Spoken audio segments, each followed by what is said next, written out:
Good evening to all students. आज हम class 9th का एक अगला जो है टॉपिक कह सकते हैं कि परमाणु जो है इसके बारे में सिद्धांत जो है किसने दिया है ना। तो उस साइंटिस्ट का नाम था जॉन डाल्टन।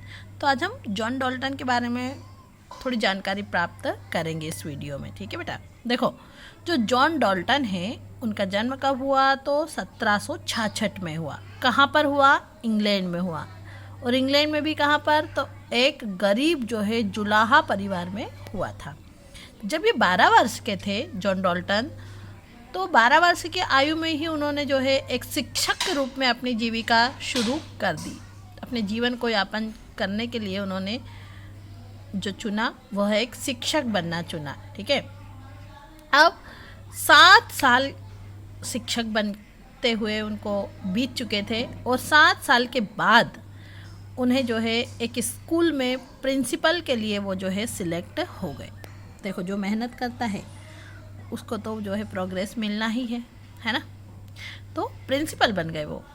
उसके बाद सन 1793 में जॉन डाल्टन जो है एक कॉलेज में गणित पढ़ाने के लिए, भौतिकी पढ़ाने के लिए, गणित मतलब मैथ्स, भौतिकी मतलब फिजिक्स एवं रसायन जिसको केमिस्ट्री कहा जाता है, पढ़ाने के लिए जो है वो चले गए मैनचेस्टर। ये एक जगह का नाम है, ठीक है बेटा, मैनचेस्टर। तो ये मैनचेस्टर चले गए और वहाँ पर उन्होंने अपने जीवन का अधिकांश समय जो है शिक्षण एवं शोध कार्य में ही व्यतीत किया।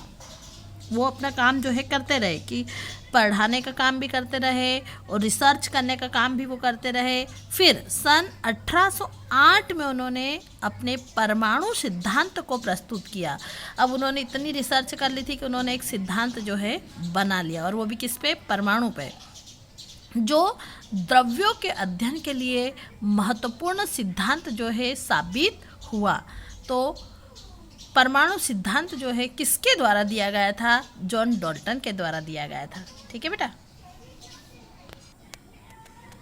अब हम आगे देखेंगे कि जो ग्रीक दार्शनिक है कि द्रव्यमानों के सूक्ष्मतम अविभाज्य जो कण हैं उन्हें डाल्टन ने भी क्या नाम दिया? परमाणु नाम ही दिया। ठीक है, और दूसरे वैज्ञानिकों ने भी उनको क्या कहा था? परमाणु कहा था। और जो डाल्टन है, डाल्टन का यह सिद्धांत रासायनिक संयोजन के सिद्धांतों पर आधारित था। जो सिद्धांत पहले दिए गए थे, द्रव्यमान संरक्षण का नियम और स्थिर अनुपात का नियम, यही नियम जो है पर डाल्टन के सिद्धांत में भी जो है लागू होते हैं। उन्होंने भी सेम सिद्धांत और वही बातें कही जो कि ग्रीक दार्शनिकों ने कही थी। तो क्या क्या कह दिया हमारे डाल्टन साहब ने परमाणु के बारे में, तो देखते हैं। चलो, उन्होंने कहा कि डाल्टन के परमाणु सिद्धांत के अनुसार सभी द्रव्य, चाहे वह तत्व हो, यौगिक हो या फिर वो क्या हो, मिश्रण हो, सभी जो है सूक्ष्म कणों से ही मिलकर के बने होते हैं। ठीक है, क्या कहा डाल्टन ने कि कोई भी तत्व हो, चाहे वो यौगिक हो या फिर मिश्रण हो, किससे मिलकर के बना होगा? सूक्ष्म कण से मिलकर के बना होगा। और वो जो सूक्ष्म कण है वही क्या है? परमाणु है।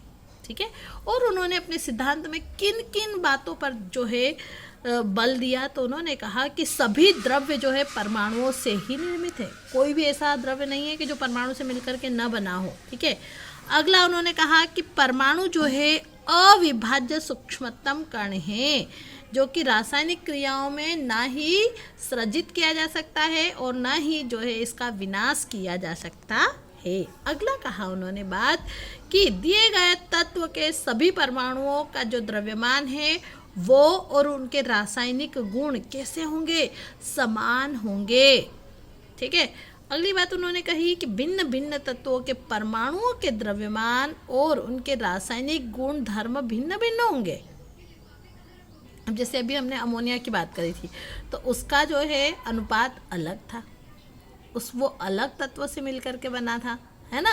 जल की बात करें तो हाइड्रोजन और ऑक्सीजन से मिलकर के बना है। तो उन्होंने कहा कि जो भिन्न भिन्न तत्व है उनके परमाणुओं के द्रव्यमान भी भिन्न होंगे और उनके रासायनिक गुण भी क्या होंगे? भिन्न होंगे।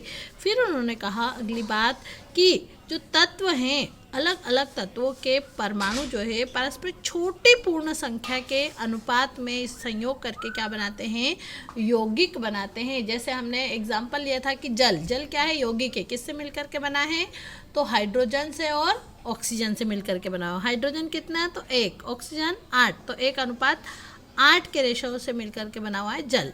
ठीक है। फिर उन्होंने कहा कि किसी भी यौगिक में परमाणु की सापेक्ष संख्या जो है एक, क्या होगा बेटा, परमाणु संख्या का जो है प्रकार निश्चित होता है। ठीक है।